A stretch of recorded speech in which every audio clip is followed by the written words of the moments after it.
the demographics of our volunteer workforce, not only for us at Oxfam, but I speak also with colleagues across the sector, have changed. People who have never volunteered before are now thinking about volunteering, or they have been volunteering throughout the pandemic. People who were on furlough, who were not working at the time, they decided to join a volunteering program. People who have been always volunteering with us, they had to go shielding and they couldn't get out of their homes. Sure. So really, we have seen a shift in terms of the people who are volunteering across the UK, in terms of who was volunteering before and who has an interest in volunteering now. After a chance opportunity to lead a youth volunteering program in Nicaragua, Elena has firmly cemented a career in helping others, working with some of the UK's leading charities to manage their volunteer programs. In this episode of the podcast, Elena and I discuss the importance of treating your volunteers as individuals and how understanding volunteer motivations ensures connection. We also take a look at the impacts of COVID-19, including the changing landscape of volunteers, with traditional volunteers having been replaced, at least temporarily, by corporates and younger demographics as a result of furloughs and decreased job opportunities. The need to create roles that are more flexible and technologically driven is more important than ever. If this is your first time checking us out, the Engage Volunteer podcast aims to highlight the ways in which organisations and individuals are engaging their communities to connect them to events and causes they're passionate about. The best way to support the Engage Volunteer podcast is to click follow wherever you listen to us and tell your friends about us. Elena Laguna, thank you so much for joining us, the head of volunteering for Oxfam in Great Britain. You've been someone that we've been wanting to have on the podcast for quite some time, so it's really nice to speak to you. You personally have an awesome journey that I'm keen to understand, and then Oxfam, the incredible work that you guys are doing. I'm really keen to talk about that today. So firstly, how are you in London at the moment? Well, thank you very much for having me today here. It's a pleasure talking to you today about volunteers, which is something I'm really passionate about. So I could be talking about it on and on. So, feel free to stop me at some point. We're very well in London, kind of easing lockdown now. So it's good to see some activity and see some volunteering programs coming back to life, really. Yeah, big time. Certainly challenging last few 12 months, really, I guess, from today. So maybe just for our listeners, if you could sort of summarize your role with Oxfam and the work that Oxfam do in the UK. Well, we're a large international charity and we got, presence in so many countries across the world. My role is based in Great Britain. And so I'm head of volunteering, leading the volunteering function across the organization. We have volunteering opportunities at our charity shops, events, campaigns, and education. So we have lots of different roles to attract people from different backgrounds and interests. And we have around 20,000 volunteers in total supporting us. So we are very lucky to have a large number of supporters in our books. Yeah, Oxfam certainly an international sort of superstar in this world. So great to get your insight into how you operate in the UK. So I guess you've been there for 2-3 years now, is that correct? Yes, Oxfam? that's right. I joined awesome. Oxfam in 2019. I have been there for a few years now. Yeah, lovely. Okay. And we'll get into your international experience and the work you've done with other charities in particular, but I'd really love to learn about how it started off. Everyone's got their own journey. And I think what we've learned from this podcast is nothing's very linear in terms of direct course from university straight into volunteer management. So I'm really keen to learn your journey and how it all started for you and the steps you've taken.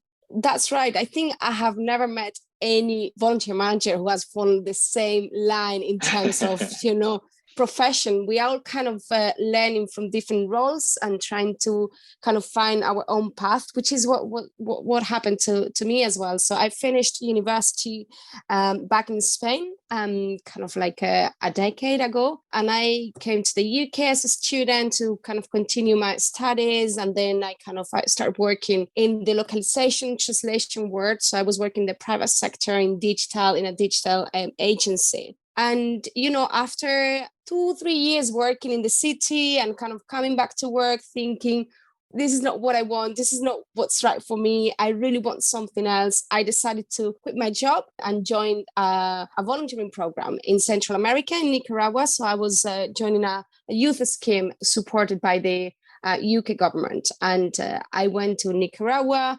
and I was there for 4 months, leading a team, a local team of volunteers and also volunteers from the UK. And we were working on a very interesting water and sanitation program in that rural community. As you can imagine, if managing volunteers is something that it has its challenges, working in a rural environment with lack of water, lack of sanitation, the heat, the language barriers.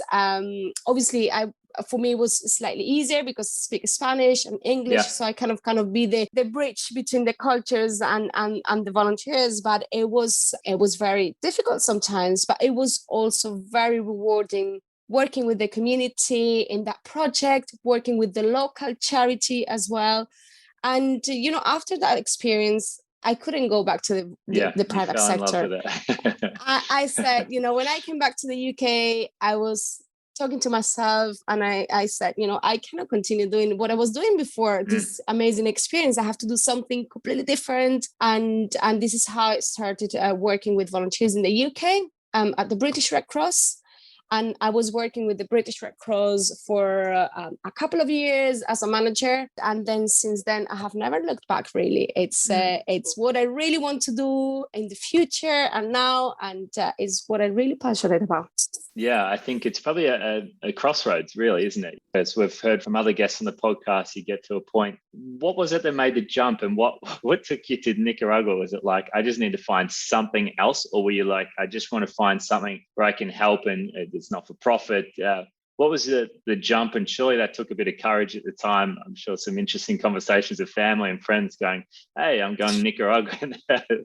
How'd that process happen for you? That's right. I mean, I got really interesting questions from family and friends saying, sure. Why are you going there? Were you going to be there? Like, they couldn't believe it, actually. In the first place, they couldn't believe it. Like, no, of course, it's a joke. Right until the time I was on the plane, they couldn't believe I was leaving, for 4 months to be there.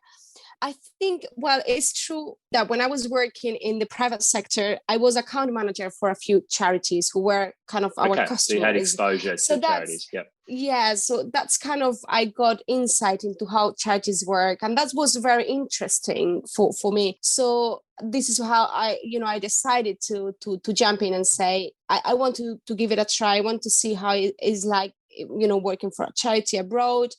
The opportunity came up literally by chance on Google's. It was not even a Google search. It was like an advert I got somewhere.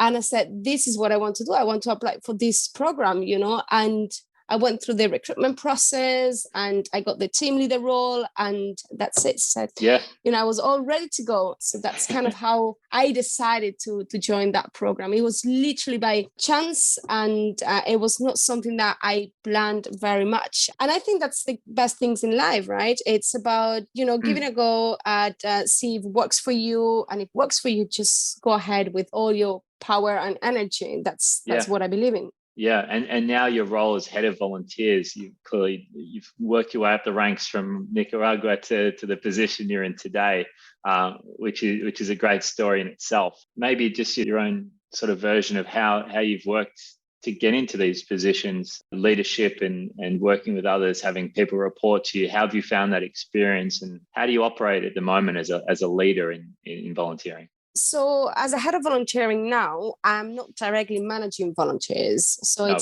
it's not part of my day-to-day role to manage volunteers. But I was doing that for many years. Yeah. And I was a volunteer myself, which gives me a kind of 60-degree overview of the challenges and opportunities when working with people who are donating their time, who are there because they want to be there. And what I always think when I'm, doing something for volunteers, a strategy, when I'm working with line managers who are managing volunteers, I always think how I will see this myself, if I were a volunteer. So I can always relate to how they would feel, how they would work with us.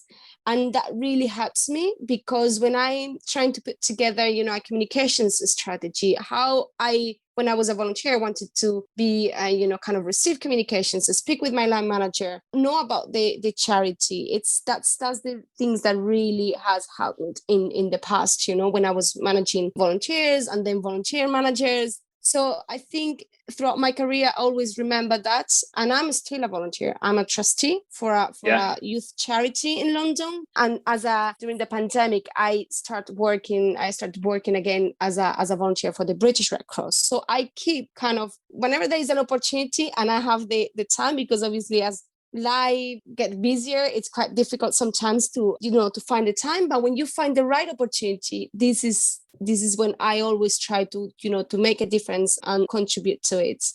So that's how I kind of went through being a volunteer to now managing and leading a volunteering function in a large charity. Is about always keeping volunteers at the heart generally. So really putting them at the heart and listening to them and how they would like to do things for the charity. And I guess now for you, you're, as you mentioned, you're a step away from them effectively from where you were, right? And probably where you're really passionate and loving to do that. And then the natural evolution is the more you grow in your career, probably the less connected you are with what you loved at the very beginning. And that's the challenge, but the process of growing. How have you found, I guess, maybe being a little more separated from what you loved, and then how have you then managed like teams that work beneath you? So I would assume, like, what is the size of the team that you now manage at Oxfam, and how do you try and still stay connected with volunteers whilst probably being a step away? So I'm leading a central function. So I lead a team of 4 volunteer engagement managers who support, managers across the country. In terms of like from a strategic point of view. So our shop managers, our event managers, they will be working with volunteers directly. So what we do is to give them the skills, and the knowledge through training and providing resources for them and the technology to make sure that they can make that happen. So our role as a team is to support those volunteer managers to give a meaningful experience to our volunteers. So this is our main challenge, but also a very rewarding part of our job, because we have to be very creative and innovative. We have to come up with ideas about how we can reach as many line managers as possible so they can give a good experience to their volunteers. Something that I always try to do as well is to be in touch with volunteers myself. So, we have a Facebook group. I always like to kind of follow their posts, speak to them. If I get the chance to go to a charity shop, one of our, we got 600 shops across the UK. I always like to, when I'm in a city or somewhere in a town, I always like to kind of pop in and see what they have got and how many volunteers they got in there and how they work. So that's something that I always try to do, is to connect with them in whatever way I can, really. If it can be face to face. Obviously, it has been very difficult to do that throughout the lockdown. But, online, I always try to kind of involve them and speak to them and know about them and how they feel connected to Oxfam.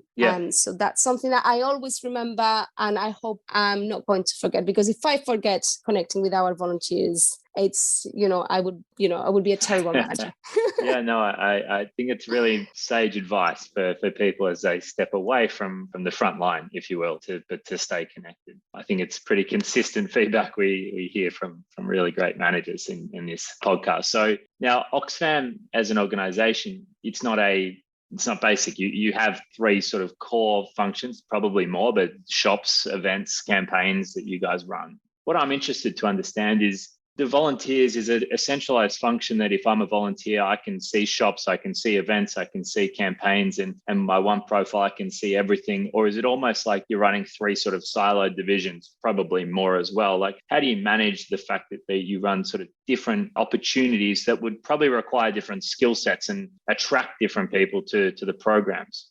So as you have said, we have different opportunities from charity shops, events, campaigns, and we want volunteers who are supporting Oxfam. We want them to support us as much as possible. That's what every charity would like to have with their volunteers.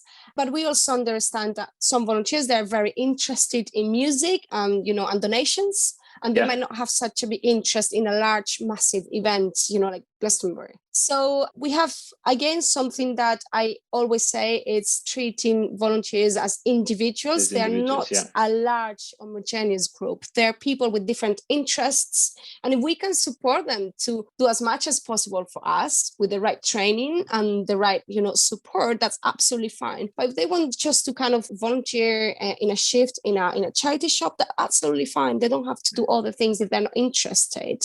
But if they are, we will do our best to support them. And we do have volunteers because we have also seasonal roles. So, during the summer, we have lots of event volunteers, and they might then be supporting us during the winter in our charity shops or campaigns. So it really depends on the season, but we have lots of volunteers, and we also have pop-up charity shops in our festivals.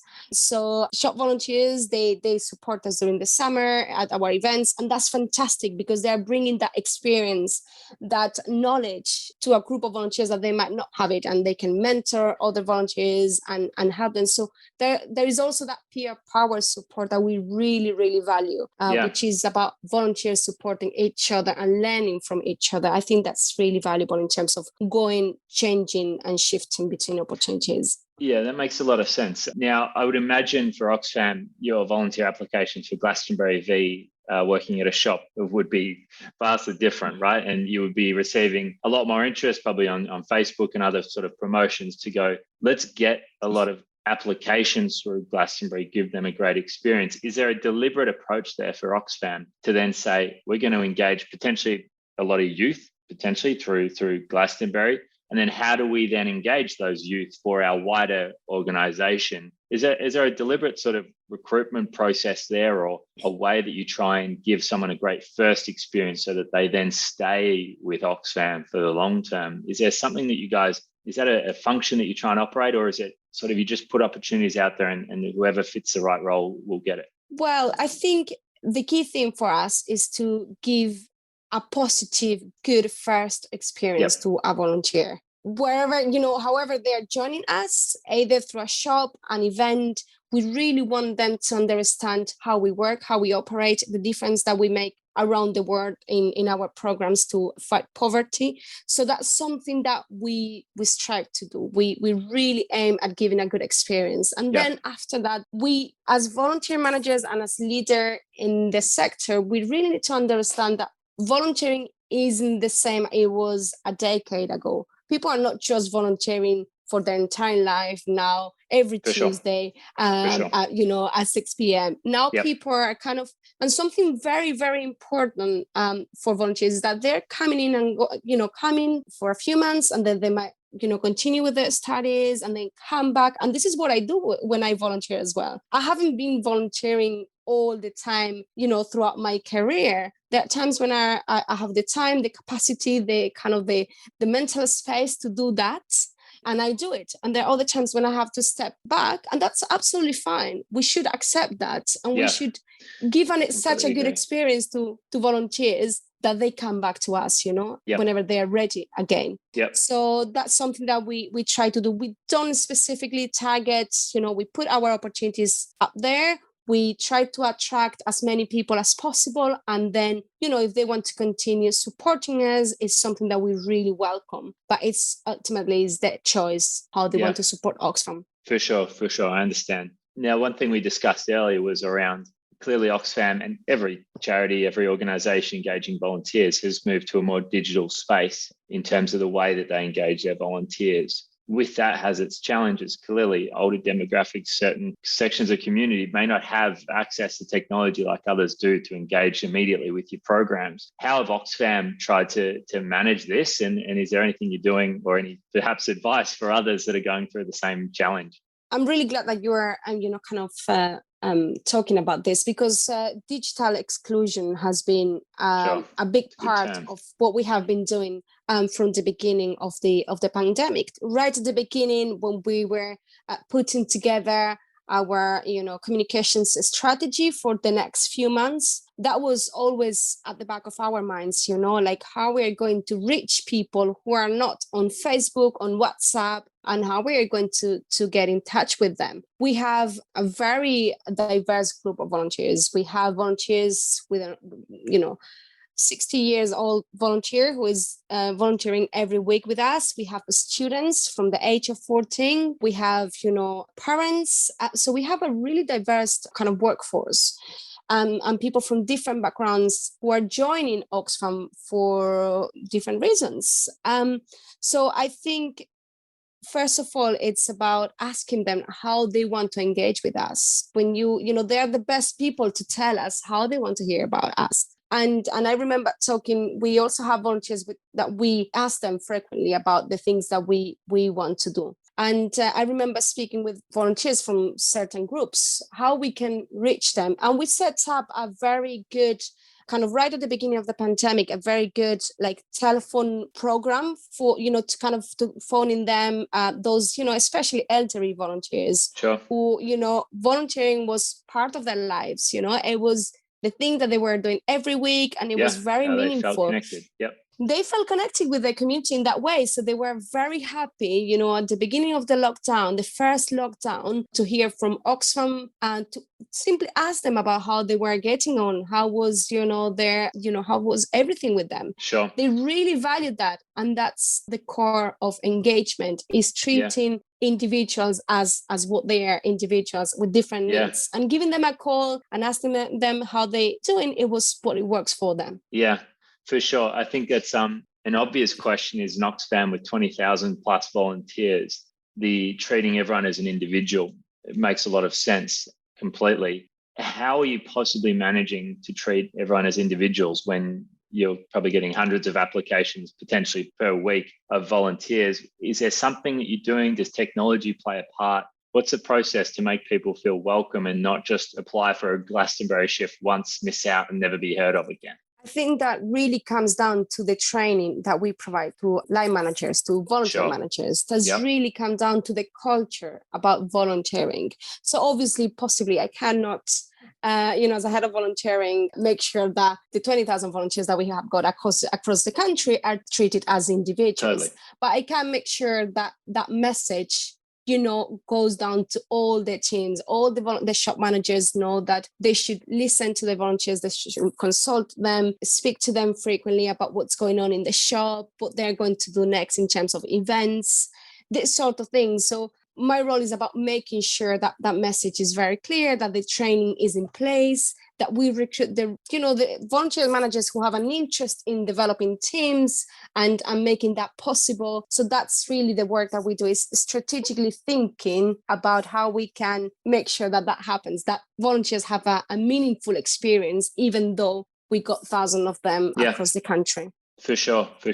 Now, I know we've spoken about potentially older demographics and that digital exclusion that you summarised really nicely. I understand Oxfam, and especially in the UK, is such a diverse group of people, quite clearly. And I think for you, for Oxfam, you need to be really conscious of that in the way that you recruit volunteers and make sure equal opportunity for everyone. Is there anything you're particularly doing in diversity for your volunteering, or is it similar in a way that the training is involved to make sure that it is equal for everybody? It's both, actually. So it's about training and about making sure that those who are recruiting volunteers understand that we welcome people from the age of 14, from any background, from different abilities, and how we support them. So it's about giving those volunteer managers the confidence that they can welcome anyone if they give them the right level of support and the right level of training. So it's about giving, also making sure that volunteer managers can access that support. If they need to contact, if they're recruiting young people and they, for some reason, they need to contact our safeguarding manager about some questions, about references, about speaking with the school. So that's the sort of things that we need to make available for volunteer managers. We need to also make sure they have the support to support their people. So that's really, really important in terms of, kind of reaching people from different backgrounds. In terms of the things that we really are keen to attract more young people to our shops. That was even before the pandemic, but obviously it's clear now that we need, to attract as many young people as possible because, for various reasons, people are still kind of shielding, still kind of getting ill. It's very important that we widen our audiences. Sure. And that's sorry to interrupt. Is that something you've actually noticed as an organization, that potentially older demographics are less likely to come back and volunteer with Oxfam for those reasons you just mentioned? Or how have you found the COVID results of volunteering? Oh, absolutely. Sure. I think the demographics of our volunteer workforce, not only for us at Oxfam, but I speak also with colleagues across the sector, has really changed for, probably for the next few years. People who have never volunteered before are now thinking about volunteering, or they have been volunteering throughout the pandemic. People who were on furlough, who were not working at the time, they decided to join a volunteering program. People who, have been always volunteering with us, they had to go shielding and they couldn't get out of their homes. Sure. Or they were ill, or they had a kind of like a health condition and then they couldn't go out. So really we have seen a shift in terms of, obviously people are slowly coming back, but we have seen a shift in terms of the people who are volunteering across the UK, in terms of who was volunteering before and who has an interest in volunteering now, and how we are going to support that, because now we need to adapt to that change as, organizations emerge from the pandemic. How we are going to support those different groups that they never volunteered before, and they probably even don't know much about the volunteer sector. People who have been working for many years in the private sector were suddenly on furlough and doing voluntary work. So what do they know about the charity sector? How we can support them to have a good first experience that is going to last for long. Yeah, it's such an interesting problem to have, effectively, about going, well, we've changed our whole demographic, not whole, but a large portion of our demographic of volunteers. And we now need to react differently and engage them differently. Because as you said, if people aren't treated as individuals in terms of they're signing up for the reason that they sign up for is different to the person next to them, they're not probably going to come back. It's probably an interesting question about, how do you see retention for volunteers? Like, I think we've touched on it a bit today, but it's almost like for those volunteers that were on furlough, as an example, coming to volunteer for Oxfam, clearly you're not judging them too critically if they're not coming back, but is it a marker potentially for your team? Like, it's not KPIs strictly for your department, but would there be things that you're saying to your team about saying, how do we engage those furlough volunteers differently, perhaps, to maybe the older demographics that have been with us forever? Are there different approaches you take to keeping those volunteers engaged by where they're coming from? I think when we have had, corporate volunteers, so volunteers who are coming as a one-off to support us. So they're not people who can support us regularly every week, but they come and go, as they can. So there is something very valuable about corporate volunteering, but you have to make it right, because you can expect someone who is coming once a month or once in 3 months to do the same or to achieve the same things as someone who is coming every week. So you need to adapt your opportunities first. So in order for an organization to provide meaningful opportunity to new groups or to different groups, it's about adapting those opportunities first. Yeah. What do I need to achieve as an organization? So it's not the other way around. It's not about having the people and then finding things for them to do. It's about this is what we got, how we can then adapt these opportunities for people who are giving different hours and time to our charity. So that's the first thing. We need to sort our homework. We need to do our homework first, at home. And then, I'll go out there and say, this is what we have got and this is how you can support us. Yeah, really interesting. I think from a lot of our friends in the mass participation space, and I know Oxfam clearly involved with that space too, from a participation level, everything went virtual, pros and cons clearly.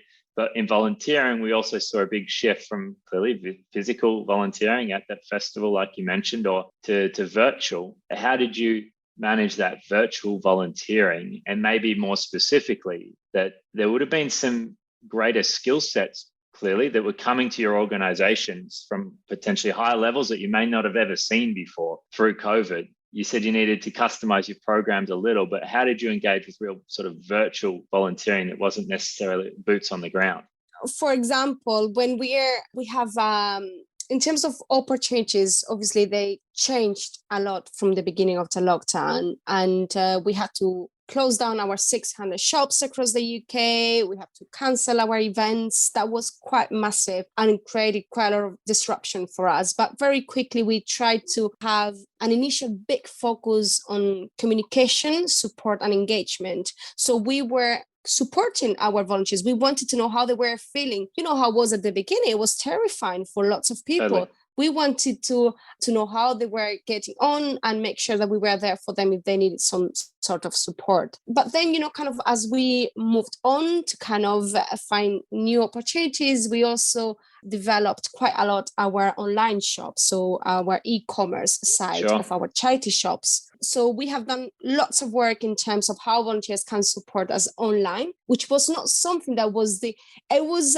always in the agenda, and it's something that we wanted to do, but we couldn't really see.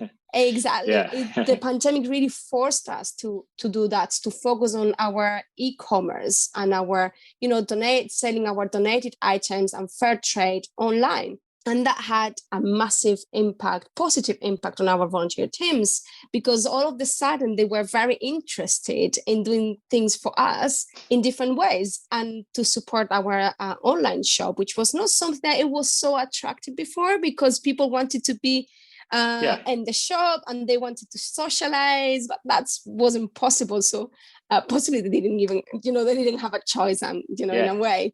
But it has been really attractive for lots of them, and they have done a fantastic job in terms of promoting on social media and helping us to be our ambassadors, which is the best thing that a volunteer can do for a charity.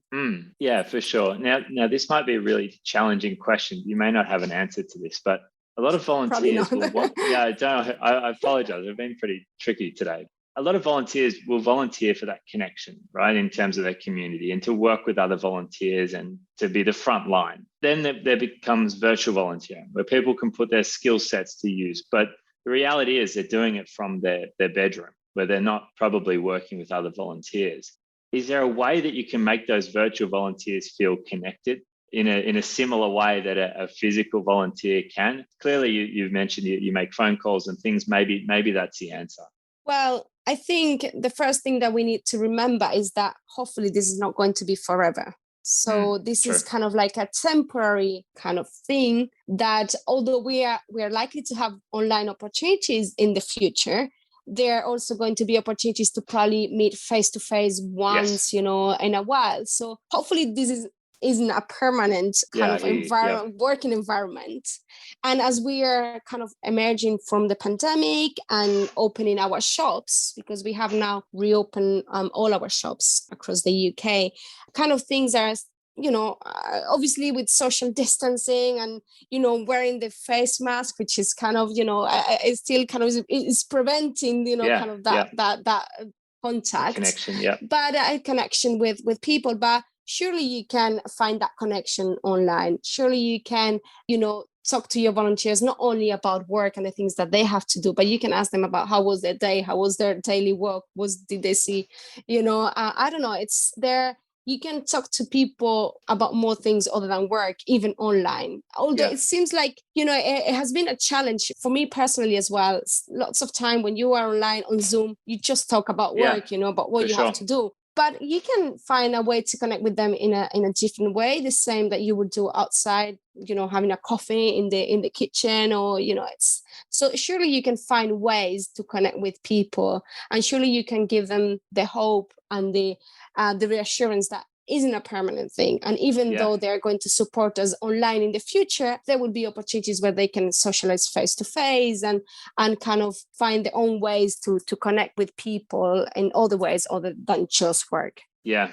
So important, not just for the vertical that you're in, but I think for everybody in the world at the moment. Where you and I were both working from home right now, it's a critical point, not just to be talking about work and everything like that. So I think you've answered a very tricky question the best way you possibly could. There's no real right answer, I don't think. So you've done well. Thank you. Awesome. Well, look, Elena, you've been very generous with your time. I was just sort of thinking if there's any maybe advice for volunteer managers out there. You've probably touched on it throughout the podcast, but almost like your number one advice for volunteer managers to best engage with their volunteers, and probably with a COVID mindset to that at the moment, with what everyone around the world's going through right now. Well, if I could give, like my top advice to volunteer managers is about a very simple one. I know it's quite very basic. But it's about communication. It's about talking to volunteers. It's about involving them in what you're doing. Don't do just things for them. They want also to be involved. They want to do things with you, with their teams. That's very important. As much as we think sometimes as managers, we have the best ideas in the world and they might really work, but it's very important that you run them through your teams, because you need their buy-in, you need their support to make them happen in reality. So it's essential that you talk to them about what's going on in your charity. Tell them about how much you have fundraised in your last event. Tell them about the programs that you have been supporting recently in Yemen or Iran or India. So tell them about the work that you are doing and the things that you're achieving with the contribution, because they really value that. I have learned throughout the years that volunteers, they really want to know how they make a difference. They don't need their time, their precious time. So the best thing that we can give them and reward them is to give them meaningful opportunities. Yeah. So don't just recruit a volunteer and forget about them.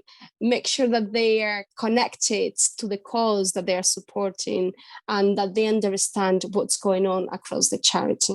Yeah, I think we had Jenny from Chicago Cares on a recent podcast, and she really spoke about the action or the activity of the volunteer is just a small portion of what the actual connection is for the volunteer. And so, yes, they'll paint a fence, but that's probably the easiest part.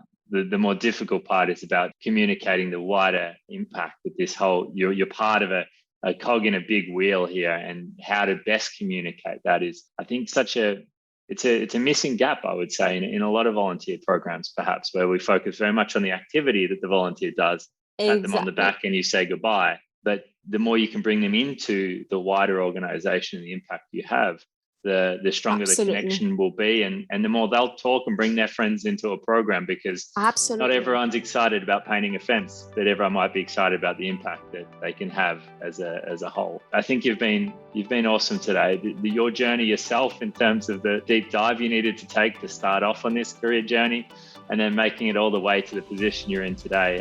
It's an Oxfam to give an understanding of such a great organisation. It's been really valuable. So we really appreciate your time, and we look forward to keeping on. So thanks so much for your time today. Thank you very much. Really good to have been talking to you today here. Thank you. Yeah, awesome. Thank you, Wade.